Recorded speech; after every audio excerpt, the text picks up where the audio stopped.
میرے معزز سامعین کرام اور رفقائے کرام، میں نے جو قرآن مجید کی آیت مبارکہ اور ایک حدیث مبارکہ آپ کے سامنے تلاوت کرنے کی سعادت حاصل کی ہے، اس میں میرے اور آپ کے لیے، آج کے دن کے لیے، اس وقت کے لیے، اس زمانے کے لیے بہترین رہنمائی اللہ رب العزت نے اور اللہ کے پیارے حبیب ہم سب کے آقا جناب محمد الرسول اللہ صلی اللہ علیہ وسلم نے عطا فرمائی ہے۔ جو زمانہ بھی گزر رہا ہوتا ہے، ہر زمانے سے متعلقہ احکامات ہمارے لیے موجود ہوتے ہیں، صرف فرق اتنا ہے کہ ہم ان احکامات کو حاصل کر لیں، تلاش کر لیں، ان تک رسائی حاصل کر لیں اور علم حاصل کر لیں۔ اگر ہمارے علم میں وہ آ جائیں گے تو پھر ہمارے عمل میں آنا بھی آسان ہو جائے گا۔ چنانچہ پہلی آیت مبارکہ جو میں نے تلاوت کی آپ کے سامنے، اس میں آج کل رمضان المبارک کا پہلا آج جمعہ ہے، اس سے متعلقہ، روزے سے متعلقہ اللہ رب العزت نے، خالق کائنات نے، جس نے آپ کو مجھے بنایا، میرے سوچ کو بنایا، میرے عمل کو بنایا، جسم کو بنایا، میری ضروریات کو بنایا، مجھے مال عطا فرمایا، مجھے جان عطا فرمائی، مجھے یہ زندگی عطا فرمائی، وہ اللہ کیا چاہتے ہیں، اس رمضان المبارک کے بارے میں کیا رہنمائی ارشاد فرماتے ہیں، کیا احکامات عطا فرماتے ہیں۔ اللہ رب العزت ارشاد فرما رہے ہیں، یا ایھا الذین آمنوا کتب علیکم الصیام، اے ایمان والو، اس رمضان المبارک میں، جو مہینہ ہے رمضان کا، اس مہینے میں تمہارے اوپر روزوں کو فرض قرار دے دیا گیا ہے۔ کما کتب علی الذین من قبلکم، اور یہ صرف تمہارے لیے نہیں ہے بلکہ پچھلی قوموں اور پچھلی امتوں پر بھی میں نے کچھ ایسے مہینے عطا فرمائے، کچھ ایسے ایام عطا فرمائے جس میں روزے کو فرض کر دیا۔ کیوں کر دیا؟ لعلکم تتقون، تاکہ تمہارے اندر تقوی پیدا ہو جائے۔ یہ تقوی کیا ہوتا ہے، پہلے اس کو سمجھ لیں، اس کے بعد ہم اگلی بات سمجھیں گے کہ روزے سے تقوی پیدا کیسے ہوتا ہے۔ تقوی کہتے ہیں یہ دل کی ایک کیفیت کا نام ہے، دل کے ایک جذبے کا نام ہے۔ آپ صلی اللہ علیہ وسلم نے ارشاد فرمایا، التقوی ہا ہنا واشار الی قلبہ، تقوی تو ادھر موجود ہوتا ہے، ادھر پیدا ہوتا ہے، ادھر رہتا ہے، اور اپنے قلب مبارک کی طرف اشارہ فرمایا کہ اس جگہ پر، اور یہ جو جگہ اور مکان ہے یہ اللہ کے تقوی کا مکان اور اس کے رہنے کی جگہ ہے۔ گویا ہمارے دل کی کیفیت، اس کا نام تقوی ہے۔ اور دل کی وہ کون سی کیفیت ہے جس کو تقوی کہا جاتا ہے؟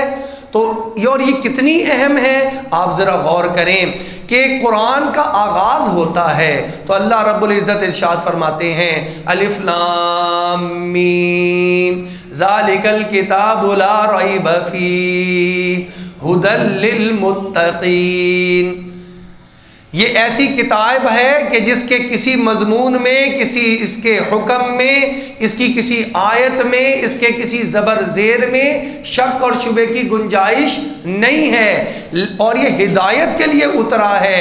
لیکن ہدایت کس کو دے گا؟ جس کے دل میں تقوی ہوگا۔ اس کا مطلب قرآن بھی تب ہدایت دے گا جب میرے دل میں تقوی ہوگا، مجھے صحیح راستہ بھی تب نظر آئے گا جب میرے دل میں تقوی ہوگا۔ اور تقوی کے کئی سارے درجات ہیں۔ بنیادی چیز کیا ہے تقوی کے بارے میں؟ قرآن ہی اس کی دوسری جگہ پر تفصیل کو بیان کرتا ہے کہ فَأَمَّا مَنْ أَعْطَى وَاتَّقَى وَصَدَّقَ بِالْحُسْنَى، ایک وہ لوگ ہیں جو اللہ کی رضا کی خاطر اپنے مالوں کو اللہ کی بتائی ہوئی جگہ پر خرچ کرتے ہیں اور تقوی اختیار کرتے ہیں۔ اور اس کے برعکس جو اللہ نے دوسرے طرح کے لوگ بتائے اس کے اندر یہ بیان فرما دیا واستغنا، وہ جو تقوی اختیار نہیں کرتا بلکہ استغنا کرتا ہے۔ استغنا کہتے ہیں رخ کو پرے موڑ لینا اور غفلت میں پرلی طرف چل پڑنا۔ گویا تقوی بنیادی طور پہ کہتے ہیں اپنے اللہ رب العزت کی طرف متوجہ ہو جانا۔ اگر دل کی کیفیت یہ ہے کہ انسان اپنے اللہ کو بھولتا نہیں ہے بلکہ اپنے رب کی طرف اس کا دل متوجہ رہتا ہے، متوجہ ہو جاتا ہے، وہ کوئی معاملہ لین دین کرنے لگے تو یہاں پر جھوٹ بولنے سے رکاوٹ بنے گی کیا چیز؟ اس کے دل کا خیال، اس کے دل میں یہ جذبہ آئے گا میرا اللہ مجھے دیکھ رہا ہے۔ یہ جو جذبہ ہے، یہ جو کیفیت ہے اللہ کی طرف رجوع کرنے کی، یہ تقوی کی بنیاد ہے، یہ بنیادی تقوی ہے۔ تو قرآن کہتا ہے جو میری طرف طالب بنے گا، جو میری طرف رجوع کرے گا، یہ قرآن سارا کا سارا اس کو ہدایت دینے کے لیے تیار ہو جائے گا۔ اس قرآن سے ہدایت وہ پائے گا جو قرآن سے ہدایت لینے کے لیے اس کی جانب متوجہ ہوگا۔ بس جو متوجہ ہوگا، اتنا کام انسان کے ذمے ہے، وہ اللہ کی طرف متوجہ ہو جائے، وہ اللہ کے احکامات کی طرف متوجہ ہو جائے، وہ طالب بن جائے، وہ تلاش کرے اس موقع پر میرا اللہ مجھ سے کیا چاہتا ہے۔ یہ تقوی ہے کہ انسان اللہ کی طرف دل سے اپنا رجوع کر لیتا ہے۔ پھر تقوی کی دوسری درجہ، دوسرا سٹیج کیا ہے کہ صرف متوجہ ہی نہیں ہوتا بلکہ دیکھتا ہے کہ اللہ جن باتوں سے روک رہے ہیں، منع کر رہے ہیں، یہ کام نہ کرنا، یہ ان سے رک جاتا ہے، یہ تقوی حاصل کر لیتا ہے۔ اللہ جن باتوں کے بارے میں فرماتے ہیں یہ کرنا ہے، وہ ان کو کرنے لگ جاتا ہے، یہ متقی بن جاتا ہے، یہ تقوی حاصل کر لیتا ہے۔ گویا دل سے ایک کیفیت اور جذبہ اٹھتا ہے اور اس کے جسم سے نکلنے والے اعمال بھی اس کے مطابق ڈھلتے چلے جاتے ہیں، یہ آدمی متقی بنتا چلا جاتا ہے۔ اب یہ روزہ کیسے متقی بنائے گا مجھے اور آپ کو؟ یہ بڑی حکمت کی بات ہے۔ اب ذرا اس کو سمجھیں گے تو بات سمجھ میں آ جائے گی۔ مثال کے طور پر آج کل الحمدللہ ہم سب روزہ رکھ رہے ہیں، گھر میں خواتین بھی روزہ رکھ رہی ہیں، ہمارے ذرا سے بڑے بچے جو 13 سال کے ہیں، 14 سال کے ہیں، الحمدللہ وہ بھی روزے رکھتے ہیں۔ یہ اللہ کا فضل اور کرم ہے۔ روزے میں ہوتا کیا ہے؟ صبح سے لے کر اور غروب تک ہم بغیر کھائے بغیر پیے پورا دن گزار دیتے ہیں۔ ایسی بات نہیں ہے کہ ہمارے گھر میں کھانے کے لیے کچھ ہوتا نہیں ہے، موجود ہوتا ہے۔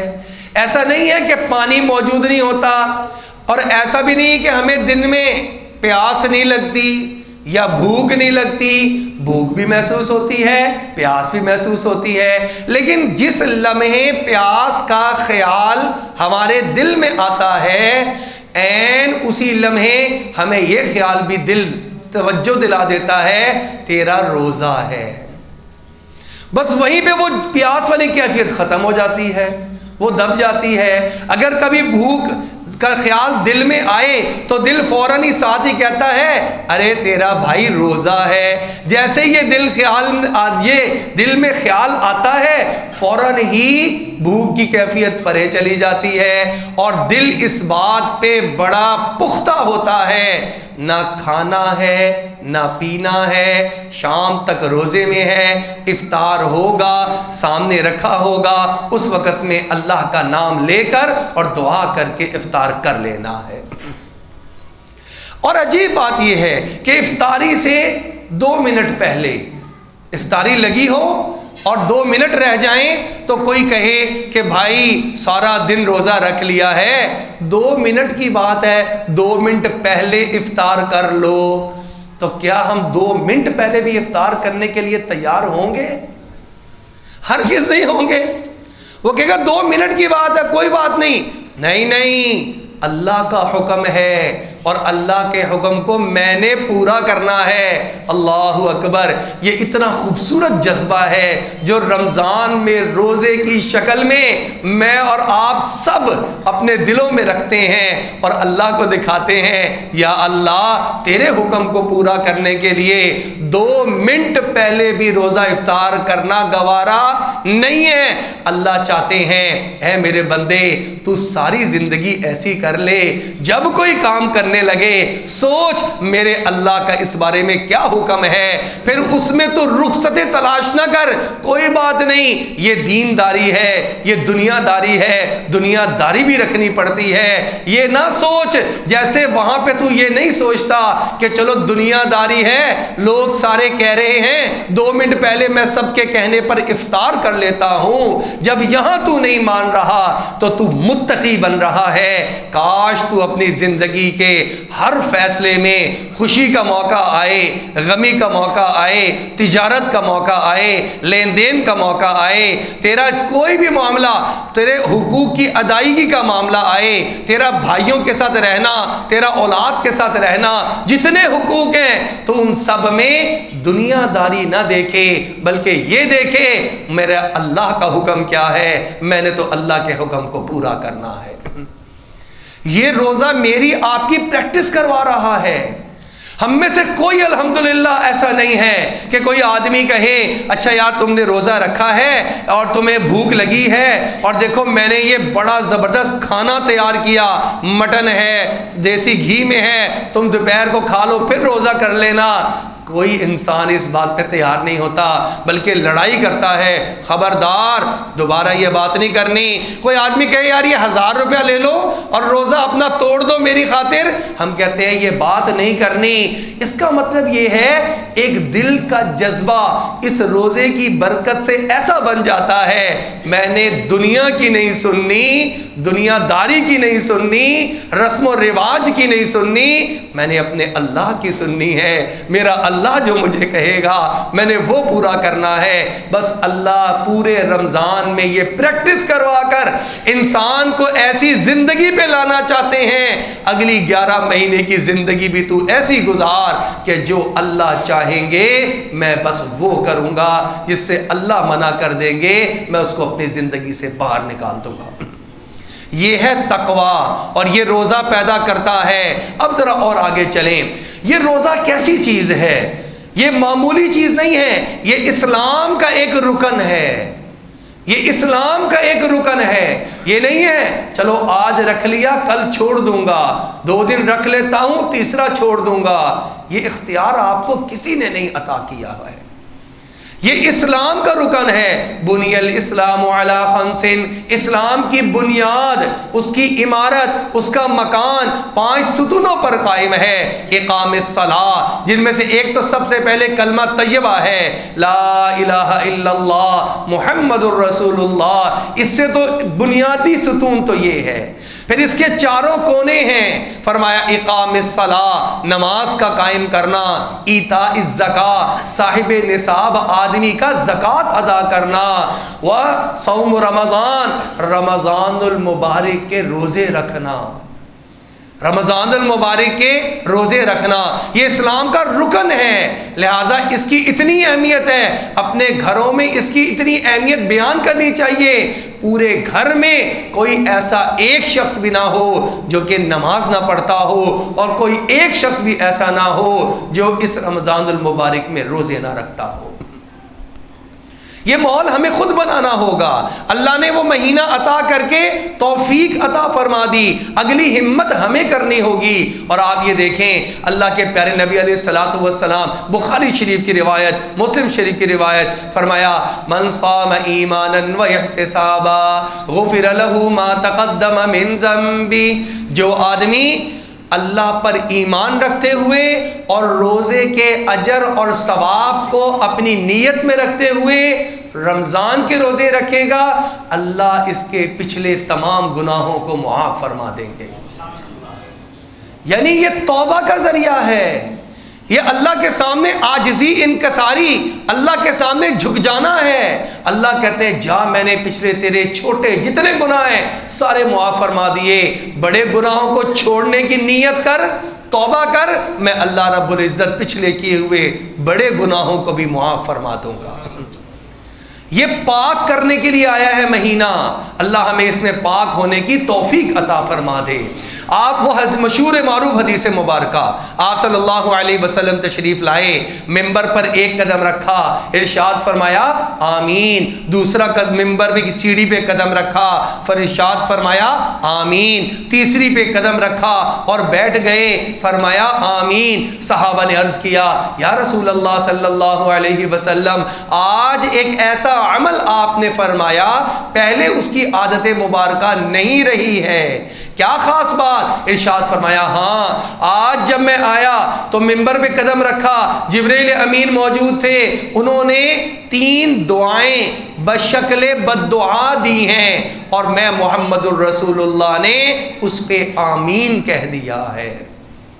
بددعا کرنے والے سارے فرشتوں کے سردار جبرائیل امین، اور اتنے بڑے گناہ ہیں وہ، اتنے سخت گناہ ہیں وہ، اتنی بڑی نافرمانی ہے وہ، اتنی بڑی بربادی اور ہلاکت ہے وہ کہ آقا دو جہاں صلی اللہ علیہ وسلم جو رحمت للعالمین ہیں انہوں نے بھی فرما دیا آمین۔ پہلا قدم رکھا، مفہوم میں حدیث مبارکہ کا سنا رہا ہوں، یا رسول اللہ برباد ہو جائے وہ شخص، ہلاک ہو جائے وہ شخص آپ کا تذکرہ جس کے سامنے ہو اور وہ آپ پہ درود پاک نہ پڑے صلی اللہ علیہ وسلم۔ آپ صلی اللہ علیہ وسلم نے ارشاد فرمایا آمین، دوسرے پہ قدم رکھا، فرمایا کہ برباد اور ہلاک ہو جائے وہ شخص جس کو اس کے بڑھاپے میں والدین ایک یا دونوں ملیں اور وہ ان کی خدمت کر کے اللہ کو راضی کر کے اپنی جنت نہ بنا لے۔ اتنا بڑا موقع اللہ نے دیا، اپنے والد، اور وہ بھی حالت بڑھاپے میں پہنچ گئے، خدمت کی ضرورت، والدہ بڑھاپے کی حالت میں پہنچ گئیں، یہ اس کی خدمت نہ کر سکا، یہ نافرمان اولاد بن کے ان کی جو ہے خدمت سے الگ رہا، ان پہ خرچ نہ کر سکا، ان کے علاج پہ خرچ نہ کر سکا، ان کی خدمت نہ کر سکا، یہ اپنے آپ کو بچاتا رہا، یہ ہلاک ہو جائے، اس نے اپنے آپ کو ہلاکت میں ڈال دیا ہے۔ آپ صلی اللہ علیہ وسلم نے ارشاد فرمایا آمین۔ تیسرا فرمایا جس کو رمضان المبارک کا بابرکت مہینہ مل جائے، جس میں اللہ کی رحمت بہانہ ڈھونڈتی ہے معاف کرنے کا، یہ پھر بھی اس میں عبادت نہ کر سکے، یہ اس میں روزہ رکھ کے اپنے اللہ کو راضی نہ کرے، یہ تراویاں پڑھ کے اپنے اللہ کو راضی نہ کرے، یہ اس کے اوپر اگر زکوٰۃ فرض تھی وہ ادا کر کے اپنے اللہ کو راضی نہ کرے، یہ اللہ سے اپنے گناہوں کی بخشش مانگ کر اللہ سے اپنے گناہوں کی معافی نہ کروا سکے، تو یہ شخص بھی ہلاک ہو جائے، اس لیے کہ یہ تو مہینہ ایسا تھا جس میں اللہ موقع موقع پہ بخشش فرماتے تھے، اگر یہ نہیں کروا سکا تو یہ پھر اور بھی کسی مہینے میں اپنی کیا بخشش کروا سکے گا۔ اس لیے یہ مہینہ جو شروع ہوا اس کا ایک ایک دن قیمتی ہے، ایک ایک رات قیمتی ہے، ایک ایک لمحہ قیمتی ہے، اس کو ہمیں اپنے اوقات کی حفاظت کر کے اس رمضان کو گزارنا ہے۔ اچھا، اس کی اوقات کی حفاظت کیسے کرنی ہے اس کو بھی دیکھ لیں۔ آپ صلی اللہ علیہ وسلم نے ارشاد فرمایا، بخاری شریف کی روایت، کہ جس آدمی نے روزہ رکھا لیکن من لم یدع قول الزور والعمل به، اس نے جھوٹی بات یا بد اخلاقی والی بات، بدتمیزی والی بات، فحش گالیاں اور اس نے جھوٹ اور غیبت کرنا اس کو نہیں چھوڑا، روزہ رکھ لیا لیکن اس کو پتہ ہی نہیں ہے کہ میں نے روزہ رکھا ہوا ہے، رمضان کب آیا تھا کب چلا گیا اس کو پتہ ہی نہیں چلا، اس نے اپنی زندگی میں تبدیلی لانے کے لیے سوچا تک نہیں، جس نے اپنی زبان کو کنٹرول میں نہیں کیا، فرمایا اللہ رب العزت کو اس کے بھوکے اور پیاسے رہنے سے کوئی غرض نہیں ہے۔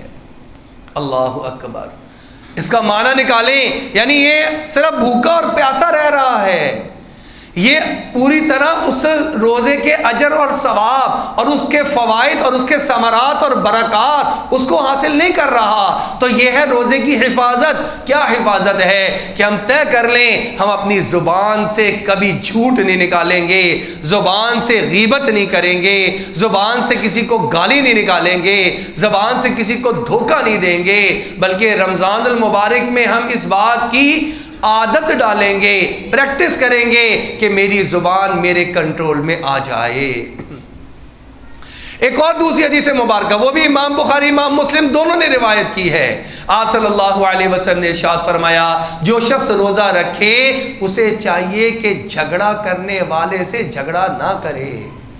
یعنی کوئی دوسرا آدمی بھی الجھنا چاہتا ہے تو یہ کہہ دے بھائی میں تو روزے سے ہوں, میں تو روزے سے ہوں. اس کا مطلب یہ ہوا روزہ ہمیں اچھی عادات کی طرف لے جاتا ہے اور بری عادات سے روکنے کا ذریعہ اور سبب بنتا ہے. یہ ایسی چیز ہے, یہ روزہ ایسی چیز ہے. اور آپ دیکھ لیں اگر اس رمضان المبارک میں ہم کہیں چلو کبھی روزہ رکھ لیا کبھی نہیں, فرمایا جس نے ایک روزہ بھی من غیر رخصت ولا مرض, بغیر کسی رخصت اور بغیر کسی مرض کے ویسے ہی چھوڑ دیا, فرمایا کہ اس کے بعد یہ ایک اس کا قضا تو ایک روزے کے بدلے میں ایک سے کرے گا تو وہ اس کی گنتی تو پوری ہو جائے گی, لیکن جو رمضان المبارک کے روزے میں اس کو برکات حاصل ہونی تھی, اللہ کی رضا حاصل ہونی تھی, لم یغزی صوم الدہر کلہ وان صام, یہ ساری زندگی بھی روزہ رکھتا رہے اور اس کوشش کرے وہ ایک رمضان کا روزہ جو میں نے چھوڑا اس کی برکت مجھے حاصل ہو جائے, تو اللہ کے پیارے حبیب صلی اللہ علیہ وسلم فرماتے ہیں یہ اس ایک روزے کی برکات کو حاصل نہیں کر سکتا ہے.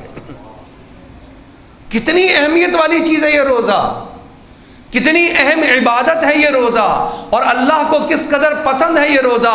اور آخری بات کر کے بات کو مکمل کرتے ہیں کہ یہ جو اللہ رب العزت نے مہینہ ہمیں عطا فرمایا اس کے بارے میں فرمایا ذاکر اللہ مغفور, جو اس میں اللہ کا ذکر کسی بھی طریقے سے کرے گا اللہ رب العزت اس کی بخشش فرما دیں گے. وسائل اللہ لیس محروم, اور اس میں اللہ سے سوال کرنے والا اور مانگنے والا وہ کبھی محروم نہیں رہتا. گویا یہ مہینہ عطا کرنے کے لیے ہے. اللہ کی عطا اتنی بڑھ گئی, اللہ نے جنت کے دروازوں کو کھول دیا اور فرمایا کہ جب تک یہ مہینہ پورا نہ ہو جائے جنت کے دروازوں کو بند نہ کرنا, اور جہنم کے دروازوں کو بند کر دیا, فرمایا جب تک یہ مہینہ ختم نہ ہو جائے جہنم کے دروازوں کو کھولنا نہیں. میرے گناہگار بھی آئیں گے تو وہ سیدھا جنت میں جائیں گے. اللہ رب العزت سے دعا ہے اللہ رب العزت اس رمضان المبارک کو صحیح قواعد و ضوابط اور آداب کی رعایت رکھتے ہوئے ہمیں گزارنے کی توفیق عطا فرما دے. وآخر دعوانا ان الحمد للہ رب العالمین.